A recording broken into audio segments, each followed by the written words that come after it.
Si Ella ang pinaka-popular na girl sa school. At hindi lang yon dahil smart din siya. Kaya naman marami ang nagkaka-crush sa kanya.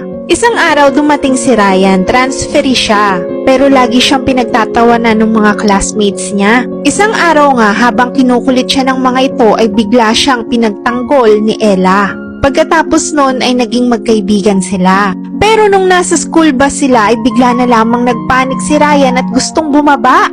Kahit umuulan pa ay pilit siyang bumaba dahil siya ay naiihina. Nahiya siya sa nangyaring yun. Pero sinundan siya ni Ella at bumaba rin nito. Kinomfort siya nito dahil mukhang nagpapanik attack siya. Pagkatapos nga nun ay lumalim ang kanilang friendship. Pero isang araw ay kinakailangan na ni Ryan na mag-aral abroad.